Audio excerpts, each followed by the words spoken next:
이전에는 여러분도 어둠 가운데 있었으나 이제는 주님 안에서 빛 가운데 살아갑니다. 그러므로 빛에 속한 자녀답게 사십시오.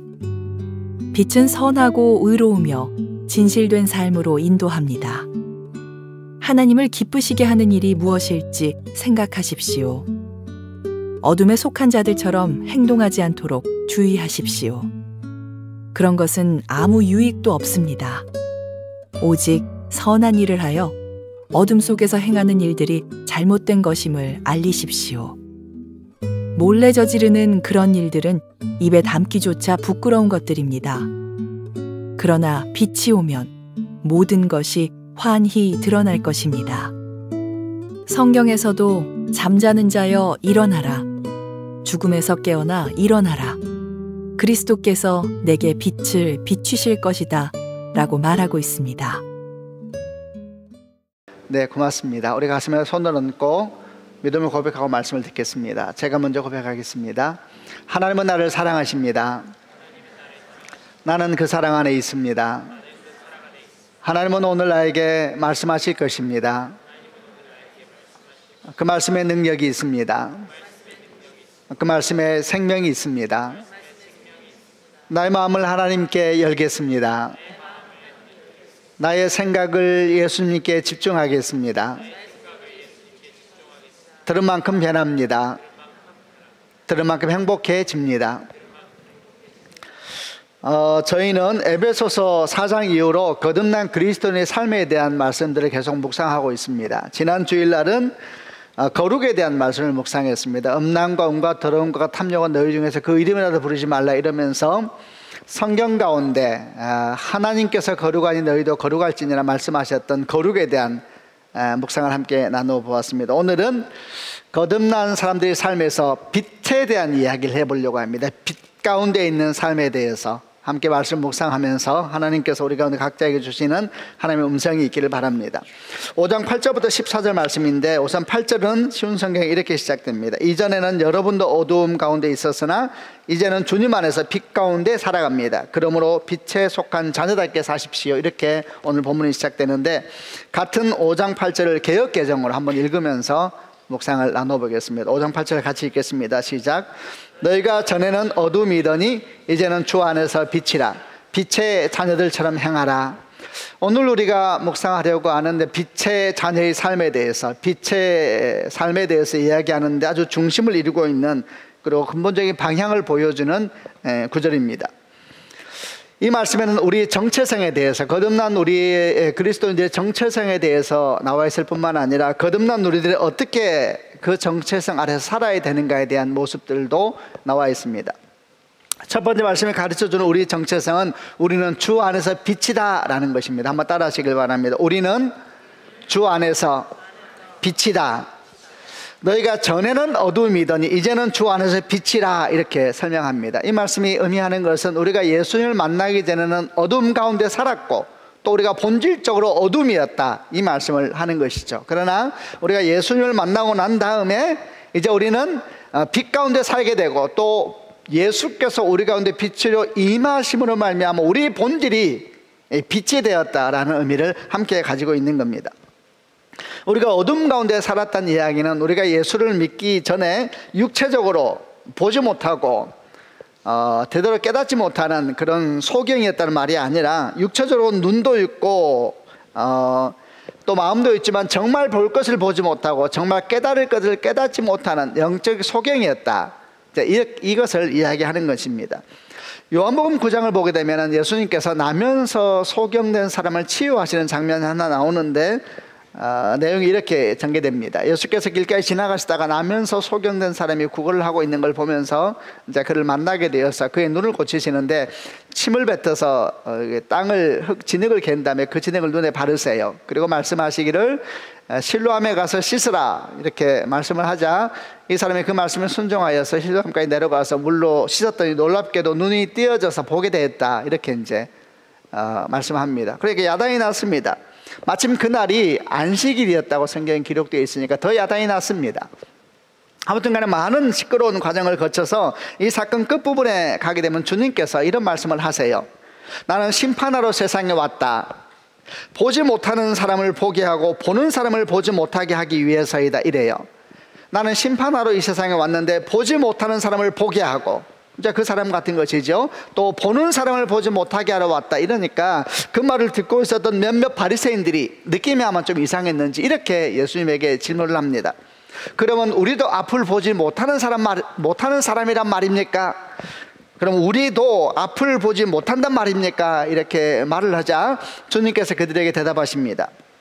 너희가 앞을 보지 못하는 사람이라면 죄가 없겠지만 지금 너희가 우리는 본다고 말을 하니 아직 죄가 있다 그래요. 너희가 앞을 보지 못한다고 알면은 너희가 참 죄가 없게 되겠지만 너희가 본다고 하니 너희 죄가 그저 있느니라 이렇게 말씀하는 겁니다. 이 얘기가 뭡니까?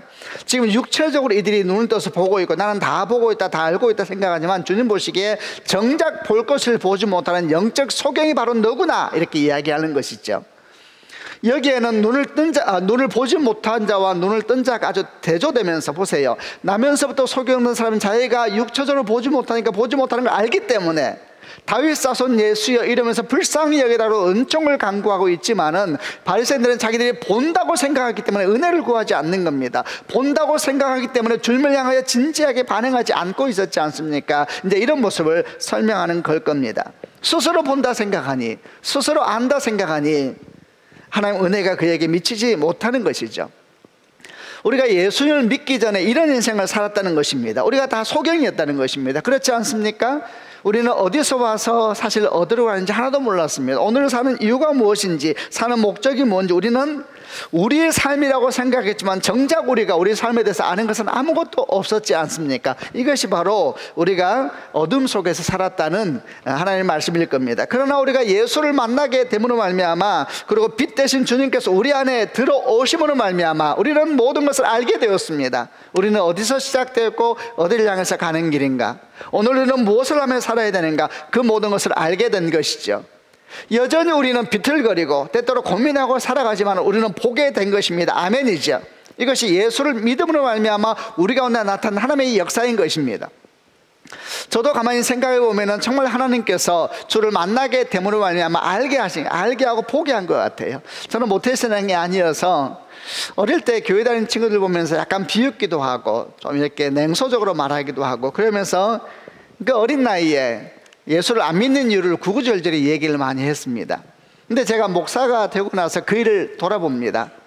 그럼 제가 목사가 되고 난 다음에 그때 내가 예수를 안 믿는 이유라고 이런저런 말했던 질문들이 다 답을 찾아냈는가? 그렇지 않습니다. 저는 그때 많은 질문을 했었죠. 어떻게 흙으로 사람을 만드느냐, 어떻게 사람이 물을 걸을 수가 있느냐, 어떻게 동정녀가 아이를 낳을 수가 있냐, 수많은 질문에 대해서 여전히 저는 답을 찾지 못했지만은 제가 예수를 믿고 있지요. 그리고 저 안에 하나님의 빛이 온 겁니다. 그러니까 제가 물었던 질문들의 답을 찾지는 못했는데 아무런 갈등이 없어진 것이죠. 그것이 믿어지고 받아들여지는 역사가 참 놀라운 일이 아닙니까? 이것이 빛이 올 때 생긴 일입니다. 여러분, 설명할 수 없지만 이미 내 사건이 되어버렸지 않습니까? 이렇게 어둠에서 빛으로 바뀐 사건에 대한 또 성경의 좋은 설명 중에 하나는 사도행전 9장에 있는 바울의 회심 사건이 아닐까 생각을 합니다. 여러분, 청년 사울이 예수 믿는 사람을 죽이기도 하고 큰 증인이 되기도 하고, 스데반이 그가 증인되어서 죽지 않았습니까? 그리고 또 많은 믿는 사람을 잡아서 가두기도 했다가 다메섹에 또 믿는 사람이 있다는 소리를 듣고 이제 다메섹으로 믿는 이들을 잡아서 압송하기 위하여 올라가는 길이었습니다. 다메섹으로 올라가는 청년 사울의 눈을 한번 상상해 보십시오. 그 눈은 아마도 살기로 등등했을 것입니다. 그러나 사실 그는 진짜 볼 것을 보지 못하는 영적인 소경이었죠. 그가 영적인 소경이라는 것을 그가 언제 알게 되었는가?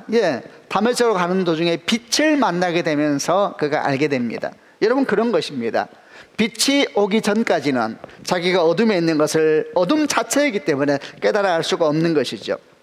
그러나 다메섹으로 올라가는 중에 빛 대신 주를 만나자마자 모든 실체는 다 드러나 보였습니다. 그는 소경이었습니다. 그리고 하나님께서 이를 명확하게 알려주기 위하여서 그의 눈을 가려버리시죠. 이것은 그 존재 자체가 계시가 되어버린 사건입니다. 그의 눈을 가려버리세요. 그리고 3일 동안 그가 소경이 되어서 사람의 도움을 받아서 다메섹으로 올라가게 되는데, 그가 소경이 돼서 올라가면서 무엇을 생각하고 무엇을 느꼈겠습니까?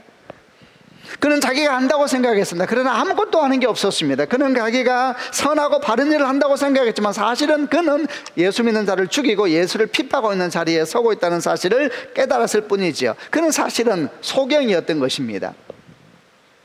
아마 그는 3일 동안 철저하게 느꼈을 것입니다. 이러다가 예수님의 제자인 아나니아가 주의 말씀을 따라서 그의 머리에 안수하게 되었을 때 성경이 기록하기를 사울의 눈에서 비늘 같은 것이 벗겨졌다. 이 다시 보게 되는 사건이죠. 그러고 난 다음에 성경이 기록하기를 사울은 곧 일어나 세례를 받고 며칠 후 회당으로 나가서 예수님은 하나님의 아들이다 외치기 시작하는 극적인 삶의 변화가 그의 삶에 생기기 시작했습니다. 이것이 어둠에서 빛으로 변화이죠. 우리는 사울처럼 청년 사울이 사도 바울이 되는 것 같은 극적인 변화는 없다 하더라도 우리 가운데도 이런 동일한 역사가 일어나야 되고 또 일어났을 줄로 생각을 합니다. 믿어지지 않았던 사건, 어느 날 급작스럽게 믿어지는 사건으로 변화되는 것이 빛 대신 주께서 오신 사건이지요. 여러분 한번 생각해 보시길 바랍니다. 여러분은, 아니 우리는 주 안에서 빛입니까? 또 이런 질문 해볼 수 있죠. 우리는 우리 눈에서 비늘 같은 것이 벗겨졌습니까? 아멘이죠. 이것을 믿음으로 받아들이는 축복이 있기를 바랍니다. 여러분 예수를 믿으십니까? 여러분 사실은 대단히 놀라운 일입니다. 이것은 사람의 지식으로 할 수가 없는 것이고 이미 우리 삶 가운데 어떤 역사가 일어난 것입니다. 옛날 어느 날 복음을 전하다 보면 어떤 분들이 그랬잖아요. 해가 언제 떴는지, 아침에 해가 언제 떴는지 아느냐, 구원받았냐 그럴 때 옛날 이상한 사람들 질문할 때 그랬어요. 그건 언제 받았느냐, 구원 받았다, 몇 시에 받았느냐, 잘 기억은 안 난다 이러면서 우리 구원론을 공격했던 무리들이 있었는데 딱 비슷한 것 같아요. 여러분 우리가 예수를 믿었을 때 감격이 사실 많이 흐려졌지요. 저도 그런 것 같아요. 그러나 한 가지는 분명합니다. 그 기억이 좀 흐려지고 감격이 좀 흐려졌다 하더라도 내가 지금 빛 가운데 있는 것은 분명한 것입니다. 아멘이죠. 우리는 빛 가운데 지금 살고 있는 것입니다. 그것이 우리 새로운 정체성입니다. 그래서 성경은 말씀하시기를 너희가 주 안에서 빛이다 이렇게 선언하시면서, 그러면 이제 어떻게 살아야 됩니까? 성경은 또 이어서 말합니다. 빛의 자녀들처럼 행하라 그렇게 이야기하고 있는 것이죠. 그럼 빛의 자녀들처럼 사는 것은 무엇입니까? 9절부터 14절 말씀에서 빛의 자녀의 삶의 뭔가에 대한 설명을 하기 시작합니다. 제가 먼저 9절을 읽겠습니다. 빛은 선하고 의로우며 진실된 삶으로 인도합니다. 10절 하나님을 기쁘시게 하는 일이 무엇일지 생각하십시오. 어둠에 속한 자들처럼 행동하지 않도록 주의하십시오. 그런 것은 아무 유익도 없습니다. 오직 선한 일을 하여 어둠 속에서 행하는 일들이 잘못된 것임을 알리십시오. 몰래 저지르는 그런 일들은 입에 담기조차 부끄러운 것들입니다. 그러나 빛이 오면 모든 것이 환히 드러날 것입니다. 성경에서도 잠자는 자 일어나라, 죽음에서 깨어나 일어나라, 그리스도께서 네게 빛을 비추실 것이다 라고 말합니다. 9절의 말씀이 이 14절까지 이어지는 말씀이 아주 중심적인 말씀으로 생각을 해서 9절을 중심에서 묵상해 보려고 합니다. 9절은 어떻게 기록됐냐면 빛은 선하고 의로우며 진실된 삶으로 인도합니다 이렇게 말씀합니다. 개역개정은 어떻게 번역되어 있냐면 빛의 열매는 모든 착함과 의로움과 진실함에 있느니라. 빛의 자녀의 삶을 살다 보면 세 가지 열매가 맺히게 되는데 모든 선함과 의로움과 진실함이라고 하는 열매가 아주 연결되어 있는 것도 있고 또 구별되는 것도 있는 것 같아요. 이 세 가지 열매가 우리 안에 또 우리 삶 가운데 맺혀지게 되어 있다 이렇게 얘기하면서 빛된 자녀의 삶에 대한 얘기를 하고 그 뒤에 이제 하나님이 기뻐하실 일이 무엇인가 생각해 보라 이러면서 이 세 가지 열매가 아니라 다른 쪽으로 가는 것을 멈추고 이 세 가지 열매를 따라 나아가는 삶에 대해서 권면을 하고 있습니다.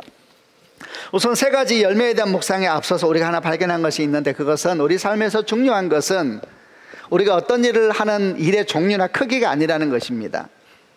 우리가 정말 중요한 것은 일의 크기나 종류가 아니다. 우리는 때때로 일의 종류나 크기에 현혹될 때가 많습니다. 그래서 크고 뭔가 대단해 보이는 일을 중요하게 여기는 경향이 있죠. 그러나 그렇지 않습니다.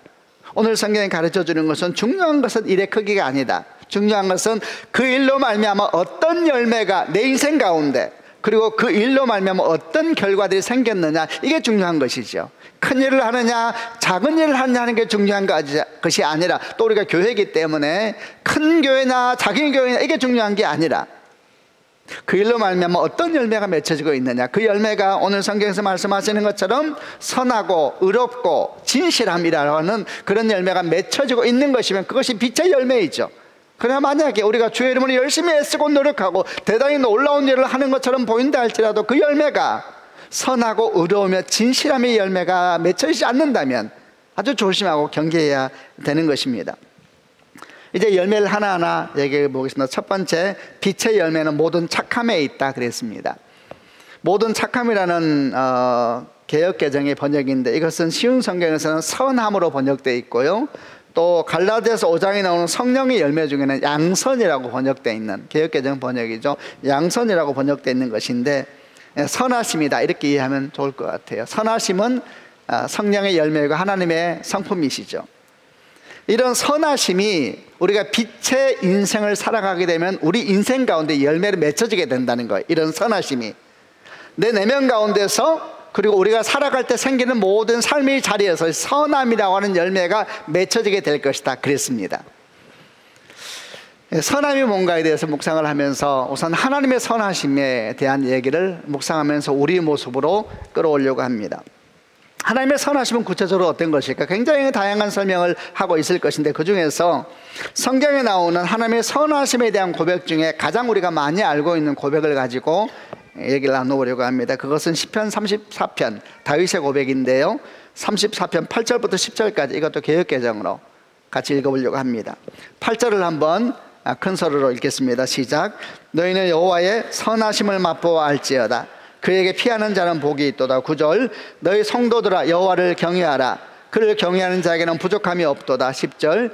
젊은 사자는 궁핍하여 줄일지라도 여호와를 찾는 자는 모든 좋은 것에 부족함이 없으리로다. 여호와의 선하심을 맛보아 알지어다 이렇게 이야기하고 있어서 이 다윗이 경험한 여호와의 선하심, 맛보아 안다 그랬으니까 아주 구체적이죠. 이 다윗이 맛보아한 여호와의 선하심에 대한 묵상을 좀 해보려고 합니다. 이 당시에 이 시편을 쓸 때 다윗 상황이 어떤 상황이었냐면은 골리앗과의 큰 전쟁의 영광 이후에 그 장인인 사울 왕이 큰 변화를 하면서 죽이겠다고 나서기 시작하지 않습니까? 그래서 그가 한밤중에 야밤도주하듯이 도망을 갔어야 되는데 그가 살기 위해서 어디로 갔냐면은 블레셋 땅으로 갑니다. 가드 왕 아기스의 땅으로 가서 거기는 이제 사울 왕이 쫓아올 수가 없는 땅이었거든요. 그래서 거기 가서 이제 자기 몸을 숨겨서 살고자 했는데, 근데 들어간 지 얼마 안 돼서 가드 지역에 있는 사람들이 다윗을 알아본 겁니다. 그러니까 다윗이 이제 더 큰 위임에 처하게 되자 그가 어떻게 행동합니까? 미친 척을 하기 시작하죠. 수염에 침을 흘리고 문짝을 긁으면서 얼마나 리얼하게 그가 미친 척을 했던지 아기스에게 왔다가 화를 내면서 아니 내게 사람이 없어서 이런 미친 사람을 보여주느냐 이러면서 쫓아내버려요. 그래서 그가 블레셋 땅에 쫓겨납니다. 그래서 어디 가냐면 아둘람 동굴로 가게 됩니다.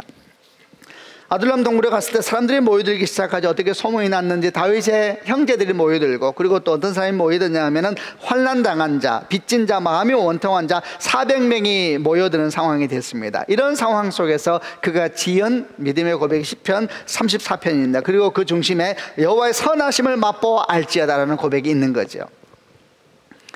다시 또 생각해 봅니다. 다윗이 맛보았던 여호와의 선하심은 어떤 선하심일까? 빛과 연결돼서 묵상을 하면서 이런 묵상을 좀 해봤습니다. 이 즈음에 다윗의 삶은 한마디로 정신없었습니다. 그야말로 롤러코스터를 타는 삶이었는데 천국과 지옥을 오가는 그런 삶이었죠.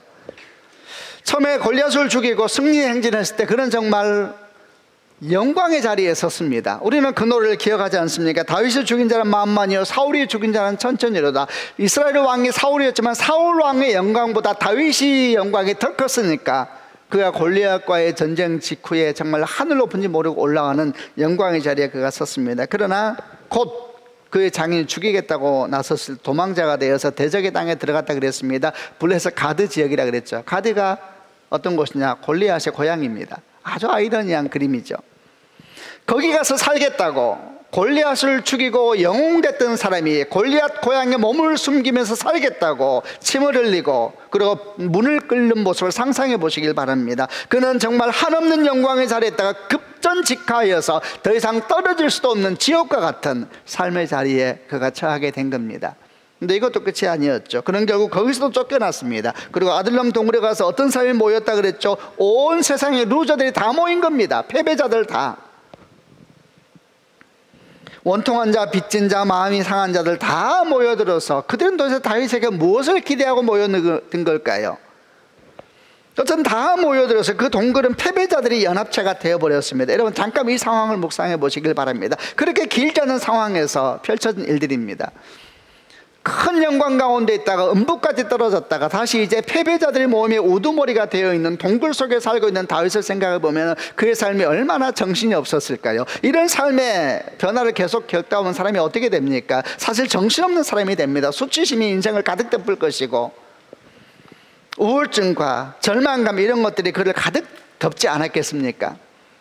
그리고 그런 상황이 계속 변화를 맞다 보면은 그런 상황 속에서 사람들이 자기를 보는 눈빛도 알게 돼요. 사람이 아주 민감해서 압니다.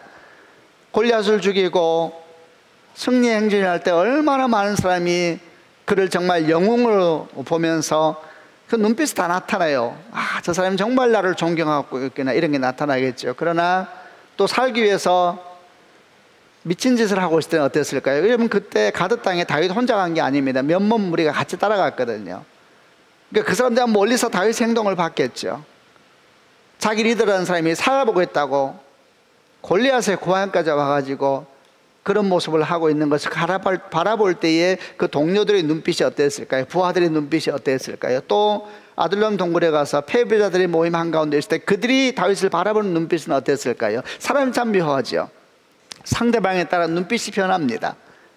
그럼 그런 눈빛의 변화를 바라보고 있는 다윗의 마음은 어떻을까요? 한없이 비참해지는 것이죠. 여러분 그럴 때 그가 얼마나 많이 기도했겠습니까? 그의 삶에 정신없는 인생을 살고 있을 때에 그리고 사람들이 자기를 바라보는 눈빛이 계속 변해갈 때에 그는 하나님 앞에 울고 또 많이 울었을 것입니다. 그렇게 많이 울었고 기도하니까 시편 34편 같은 고백이 나오는 것이죠. 여러분 그렇게 기도할 때 그가 어떤 하나님을 만났을까요? 그가 만난 하나님은 선하신 하나님이죠. 아마 대표적으로 만난 하나님이 이런 모습이 아니었을까 싶습니다. 사람들은 계속해서 변합니다. 그러나 하나님은 똑같으십니다. 그가 한없는 영광의 자리에 승리자리에 있을 때나 살아보겠다고 저 음부의 땅에 떨어져서 허우적거리고 있을 때나 패배자들의 몸 가운데서 우두머리가 되어 있을 때나 그 앞에 무릎을 꿇고 기도하는 다윗을 바라보신 하나님의 모습은 아마도 한 번도 변한 적이 없었을 겁니다. 한번 생각해 보십시오. 그런 하나님을 경험하면서 다윗이 얼마나 마음이 안정됐을까요?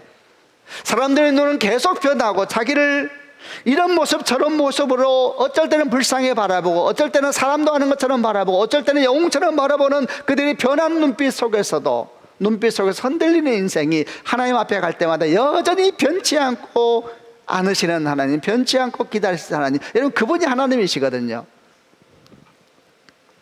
그분은 모든 상황에서 우리에게 항상 선하시고 인자한 분이십니다. 아멘이죠.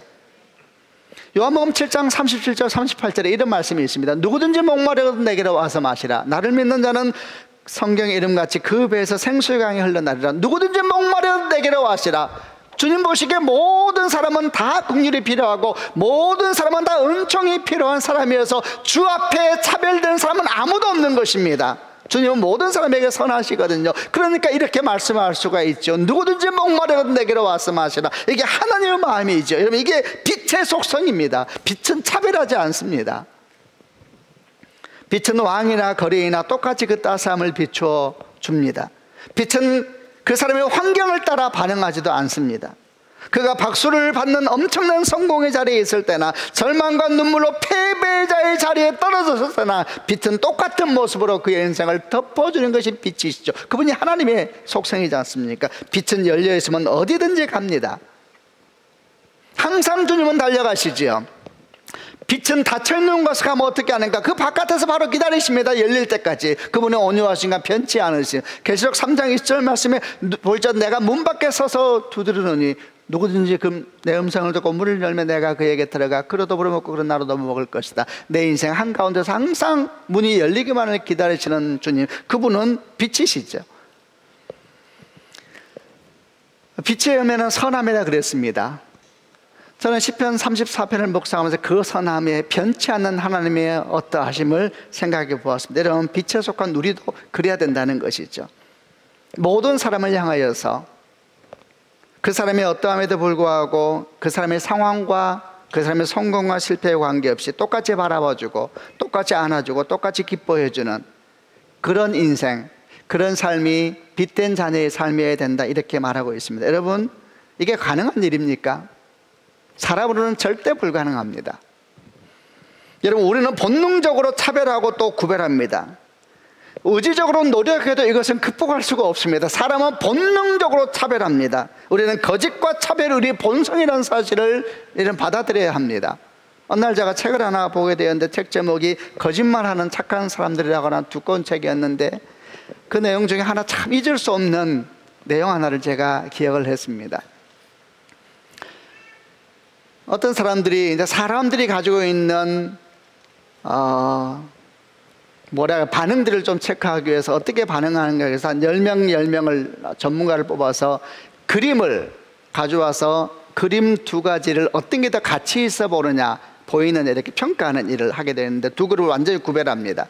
대학병원에서 시험했던 완전히 구별해서 다 이제 미술의 전문가들이죠. 그리고 이제 모든 의료기구를 다 몸에다 붙인 상태에서 어떻게 내부가 변화가 일어나는지 다 붙인 상태에서 이제 앞에 그림 2가지를 계속 보여주는 거예요. 10개 다 진행해서 보여주는데, 똑같은 그림을 이쪽에는 그냥 보여줍니다. 근데 다른 방에서는 똑같은 그림을 10명에 설명하면서 한 가지를 딱 설명을 더해요. 이 모든 시험에 있어서 필요한 재정을 어느 갤러리에서 되는지를 설명해주고, 이 그림 중에 그 갤러리에 속한 그림이 어떤 것인지를 설명해 줘요. 지금 제가 설명 잘하고 있나요? 그리고 이제 어떤 그림에 더 가치가 있는가 설명을 하는데, 두 팀에서 유의미한 결과가 나옵니다. 분명히 누가 와도 다른 결과가 나와요. 이쪽에서 더 가치가 있다고 말했던 그림하고 이쪽에서 가치가 있다고 말하는 그림이 유의미하게 다른 거예요. 그리고 그 결과는 뭐였느냐 하면은, 그 모든 비용을 대는 갤러리의 그림이 더 가치가 있다고 평가하는 것으로 나오게 된 겁니다. 그리고 20명을 다 모아놓고 이제 그 결과를 알려주자, 그 사실을 받고 평가했던 그 10명의 전문가들이 분노를 합니다. 우리를 도대체 어떻게 보는 것이냐, 우리가 결국 그런 것 때문에 객관적인 평가를 하지 못한단 말이냐, 게다가 중요한 사실은 내가 어떻게 평가했다 하더라도 내게 돌아오는 수익도 없는데, 내가 얻는 이익도 없는데 내가 왜 그 비용을 댄 갤러리의 그림을 더 가치 있다 말하겠느냐, 이렇게 이제 분노를 하죠. 그 결과는 이렇습니다. 그들이 말에 맞았습니다. 그들은 객관적으로 했습니다. 문제는 딴 데 생기고 있었죠. 뇌가 안에서 다른 물질을 뿜어내고 있었다고 합니다. 죄된 본성은 차별하고 그리고 거짓으로 반응합니다. 그게 우리입니다. 우리 성경은 분명히 말합니다. 우리는 어둠 가운데 있다 그랬습니다. 우리는 육체 가운데 살아갈 때에 우리가 바르게 살아도 우리는 바르게 못 삽니다. 정직하게 구별해도 정직하게 못합니다. 우리는 차별합니다. 그래서 우리는 본능적으로 알아봅니다. 내가 어떻게 반응해야 될 사람일지를 알아보지요. 내 눈이 아니어도 내 뇌가 반응한답니다. 여러분, 그게 우리입니다. 그런데 오늘 성경은 말씀하시기를, 빛된 자녀의 삶은 주의 선하심처럼 모든 사람을 향하여서 공평하게 차별하지 아니하고, 그의 환경이나 그의 직업이나 그의 여러 가지 상황 때문에 그를 차별하지 말고 대해야 된다, 이렇게 말하는데 이게 됩니까? 안 되죠. 그러나 여러분, 우리 안에 빛 대신 예수께서 오셨다는 사실을 기억함으로 이를 다시 묵상하게 되면 우리는 놀라운 사실을 알게 됩니다. 우리는 할 수 없습니다. 그러나 내 안에 계신 예수님은 그런 본성을 가진 분이십니다. 아멘이죠. 여러분, 우리 안에는 육체의 본성은 할 수 없지만 또 다른 성령의 본성이 우리 안에 들어와 있는 것을 믿는 축복이 있기를 바랍니다.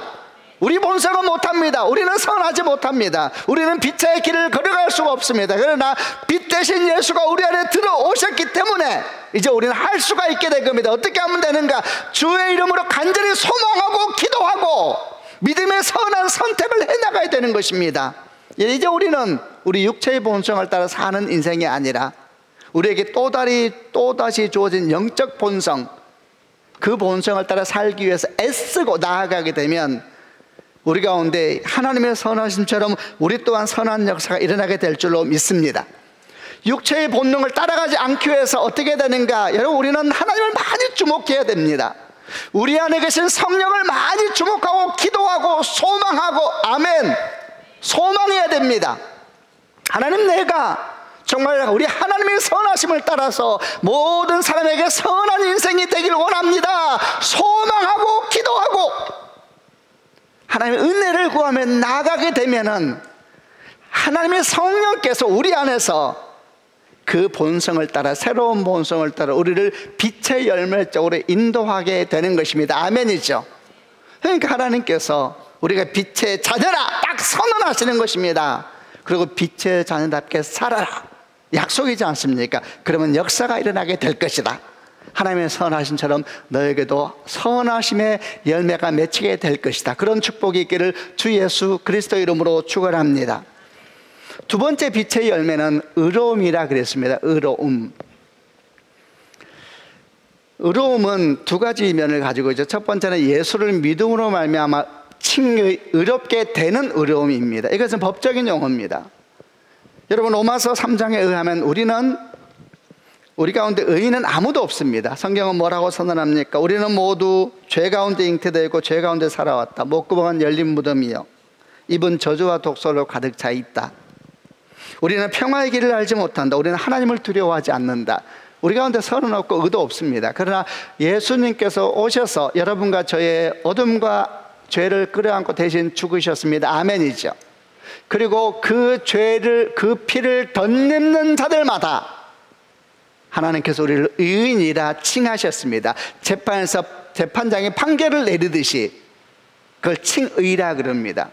예수를 믿음으로 말미암아 생기는 의지요. 그러나 또 의로움의 또 하나는 의롭게 된 사람으로서 의롭게 살아가는 삶의 의입니다. 첫째는 믿음으로 말미암은 의요, 둘째는 그 믿음 아래서 살아가는 삶으로 말미암은 의. 여러분 이 두 가지가 다 빛의 자녀의 열매인 것입니다. 여러분 우리는 빛의 자녀로서 의롭게 된 자로서 의롭게 삶을 살아야 되는 것입니다. 아멘이죠. 어떻게 살아야 돼요? 합당하게 살아야 되지요. 지난주에 우리가 거룩에 대한 말씀을 묵상하면서 3절 4절에 이런 말씀을 나눴지 않습니까? 음행과 온갖 더러운 것과 탐욕은 너희 중에서 그 이름이라도 부르지 말라. 이는 성도에게 마땅한 바니라. 누추함과 어리석은 말이나 희롱의 말이 마땅치 아니하니 오히려 감사하는 말을 하라. 다 이것도 약속입니다. 이건 전체 성령이 우리 가운데 오신 것입니다. 사람으로는 할 수 없지만 영으로는 성령으로 할 수가 있는 것이죠. 오늘 또 11절 12절은 뭐라고 말씀을 합니까? 11절과 12절을 개역개정으로 같이 읽어보겠습니다. 시작. 너희는 열매 없는 어둠의 일에 참여하지 말고 도리어 책망하라. 그들이 은밀히 행하는 것들은 말하기도 부끄러운 것들이라. 여러분 이것이 빛의 열매의 두 번째 의로움입니다. 의로움은 한마디로 뭐냐? 죄를 멀리하고 죄를 부끄러워하고 분리되는 삶을 살아가라. 이것이 빛 가운데 사는 삶에 사는 자의 모습이어야 된다 이렇게 말을 하지요. 여러분 빛은 얼마나 맑고 환합니까? 모든 것을 다 드러냅니다. 창문을 통하여서 깨끗하고 맑은 빛이 방 안으로 들어오게 되면 우리는 무엇을 봅니까? 어둠 속에서 보지 못하였던 먼지들이 온 방에 가득 차 있는 것을 보지 않습니까? 여러분 이 빛이 우리 안에 오셨습니다. 그럼 이 빛이 우리 안에 오셔서 우리 영혼을 비추실 때 우리는 무엇을 알게 됩니까? 죄를 알게 되지요. 그래서 예수께서 우리 가운데 풍성하게 오시도록 우리 삶을 내어드리는 사람마다, 맑고 환한 빛 가운데 자기를 내어드리는 사람마다 죄에 민감할 수밖에 없는 겁니다. 여러분 그래서 믿음이 크면 죄가 크게 보입니다. 그러나 믿음이 없으면 죄가 사소하게 보입니다. 믿음이 크면 죄가 무섭게 보입니다. 그러나 믿음이 작으면 죄가 안 무섭게 보입니다. 믿음이 크면 빛이 크게 내 안에 나를 채워 가실수록 보지 못했던 얼룩도 보기 시작하고, 그래서 여러분 이런 것이죠. 결국 우리가 빛 가운데 살아가게 되면, 그리고 의로움의 열매를 많이 맺게 되면 실제로 어떤 모습으로 나타나게 되는가? 우리 모두가 주 앞에 가는 날에 가까이 될수록 더 믿음의 연륜이 더해가고 성장이 더해갈수록 어떻게 될까요? 우리는 점점 더 빛의 자녀로서 모습을 드러내게 되겠죠. 어떻게 되겠습니까? 여러분 우리가 신앙의 성숙에 갈수록 우리는 겸손해질 수밖에 없습니다. 우리는 신앙의 성숙에 가고 예수님을 더 많이 알아갈수록 입을 다물 수밖에 없습니다. 우리가 주를 닮아가고 주님께 내 안에 더 크신 분이 될수록 우리는 죄를 두려워할 수밖에 없고 거룩을 사모할 수밖에 없고, 그렇게 될 수밖에 없습니다. 이것이 성숙이죠. 그리고 이것이 빛 가운데 걸어가는 삶입니다. 여러분, 두 번째 어려움은 뭔가? 우리 가운데 예수로 더 많이 채워가시는 축복이 있길 바랍니다. 아멘이죠. 그러면 우리는 의로움의 열매를 맺게 되어 있습니다. 죄를 두려워하고 아파하고, 그리고 내가 얼마나 큰 죄인인지를 점점 더 알게 되기 때문에 주 앞에 가는 날에 가까워질수록 입을 다물 수밖에 없고 겸손해질 수밖에 없고 가난한 심령이 될 수밖에 없는 것입니다. 우리는 여러분 함께 신앙생활을 하고 있습니다. 우리는 다 훗날 우리가 나이 들어서 백발이 되고 이럴 때 내가 주 앞에 어떤 모습이 될까 이런 생각을 하고 하지 않습니까? 어떤 모습이 돼야 될까요? 나오는 것입니다. 우리는 점점 더 입을 다물고, 우리는 점점 더 주 앞에 무릎을 꿇고, 점점 더 온유하고 가난한 마음으로, 죄를 두려워하고 빛을 사모하는 마음으로 그렇게 성장해가는, 그게 빛의 열매거든요. 그런 의로움의 열매가 우리 가운데 날마다 더하여지는 축복이 있기를 바랍니다. 마지막 세 번째 빛의 열매는 진실함이라 그랬습니다. 진실함은 무엇입니까? 감추어진 것이나 숨겨진 것이 없는 것이죠. 정직하지 못한 것이나 위선적이거나 또는 외식적인 것이 없어지는 것, 이게 진실함입니다. 13절 말씀에 그러나 책망을 받는 모든 것은 빛으로 말미암아 드러나나니 드러나는 것마다 빛이니라. 여러분, 빛은 감추지 않지요. 빛은 아주 투명합니다. 그리스도인들도 그렇게 돼가는 것, 그게 빛의 자녀로 살아갈 때 열매라는 겁니다. 여러분, 그리스도인들은 감춰진 것이 점점 없어져야 됩니다. 비밀스러운 삶의 자리들, 자기만 아는 삶의 자리 점점 줄어드는 것, 여러분, 그것이 빛의 자녀의 삶의 열매입니다. 반대로 어둠의 자녀의 삶은 어떻게 되는가? 어둠의 영역들이 점점 확장돼 가는 것이죠. 숨겨지는 삶의 자리들, 감추어지는 영역들이 커지면은 그게 어둠의 자녀의 길을 걷고 있는 것이죠. 부부 사이를 생각해 보았습니다. 사이의 서로의 관계 가운데 점점 더 감추어진 것이 없어지고 점점 투명해지는 관계, 그게 빛 가운데 살아가는 부부입니다. 안 그랬습니까? 재정에 있어서, 시간 사용에 있어서, 그리고 개인의 서로 소망하는 꿈에 대해서 서로 투명하게 모든 것이 투명하게 열리는 것이 그게 빛된 자녀의 삶이라는 겁니다. 제가 이제 목사를 하기 때문에 결혼 주례를 자주 하고, 또 결혼에 대한 얘기를 할 때 간혹 이런 소리를 많이 듣습니다. 결혼을 하더라도 서로의 시간, 서로의 재정, 또 서로의 삶에 대해서 좀 존중해 주면 좋겠다, 이런 얘기를 많이 하는데 참으로 전적으로 옳다고 생각합니다. 함께 산다 하더라도 개인이 가져야 될 개인적인 삶의 자리가 존중받아야 되지 않겠습니까? 그러나 그럼에도 불구하고 만약 이 말이 나의 어떤 영역에 대해서는 알려고 하지 마라 라는 의미의 부정적인 그 어떤 것을 포함하고 있다면 대단히 돌아봐야 됩니다. 우리는 다 무슨 말인지 알고 있습니다. 부정적인 숨김이나 감춤이 있다면 이런 삶의 그런 영역이 점점 더해지는 것은 이건 분명히 하나님 앞에 선한 것이 아닙니다. 죄의 특징은 뭡니까? 죄의 특징은 숨기고 감춘다는 것이죠. 창세기 3장에서 선악과를 먹고 난 뒤에 아담과 하와가 가장 먼저 한 행동은 무화과 나무 잎을 열어서 자기 부끄러운 부분을 가린 것입니다. 다 가린 게 아닙니다. 적당히 열 거는 열어놓되 숨길 부분들을 다 구석에 남겨놓는 것이 죄된 모습의 첫 번째 특징이었습니다. 그리고 하나님께서 오시는 소리를 듣자 아담과 하와는 또 어떻게 했습니까? 어둠 뒤에 자기 자신을 감추죠. 이게 죄의 본성입니다. 죄 가운데 있는 사람의 특징은 숨기고 또 감춥니다. 우리는 왜 숨깁니까? 우리는 왜 감춥니까? 어느 영역을 자꾸 이렇게 왜 안 드러내려고 합니까? 그리고 감춰진 그 자리에서는 무슨 일이 일어나고 있는 것입니까? 이것은 영적으로 무엇을 의미하는 것입니까? 어떤 모양이든 감추어지고 숨겨진 곳에서는 죄의 가능성도 함께 감추어지고 죄의 씨앗도 함께 숨겨지는 것입니다. 그래서 오늘 성경은 말하기를 빛의 열매는 진실함이라 그랬습니다. 투명해야 된다. 이 사람들을 만나보면은, 제가 이렇게 딱 보면 아는 사람은 아닌데요, 사람 만나보면은 봐도 모르는 사람들이 있어요. 그래서 제가 간혹 이런 말을 해요. 아유, 나는 그 사람을 잘 모르겠더라 이러면 저는 관계를 끊어요. 제가 말이 좀 이상한 거예요. 제가 딱 보면 안다는 게 아니에요. 근데 대화를 하다 보면 묘하게 감춰진 것이 많은 사람들이 있어요. 아마 우리는 다 무슨 말인지 알 겁니다. 여러분, 그건 하나님의 역사가 아닙니다. 빛의 열매는 진실함이라고 해요. 우리 삶을 날마다 투명하게, 날마다 깨끗하게 마음이 청결한 자는 복이 있는 천국이 저희 것이며, 그게 빛의 자녀의 삶인 것입니다. 그럴 때 하나님께서 빛의 열매를 이렇게 자기 인생 가운데 그러면은 그 사람이 하는 사역과 그 사람이 하는 섬김에도 그 열매가 흘러갈 수밖에 없죠. 그가 하면은 정직의 영이 흐르고, 그가 수고하면 맑음의 영이 흐르고, 그가 하면은 깨끗한 영이 흐르고, 여러분 이런 역사가 있기를 주님의 이름으로 축원합니다. 어떤 사람은 반대의 영이 흘러요. 그가 만지면 뭔가 어둠이 흘러갑니다. 그가 만지면 비밀스러운 것이, 여러분 그건 망하는 것입니다. 성경은 분명히 말하길 빛의 열매는 뭐냐? 빛의 열매는 선함과 의로움과 진실함이라 그랬습니다. 성도 여러분, 이런 열매가 여러분에게 있으시기를 주님의 이름으로 축원합니다. 또한 저에게, 우리에게 있기를 주님의 이름으로 축원합니다.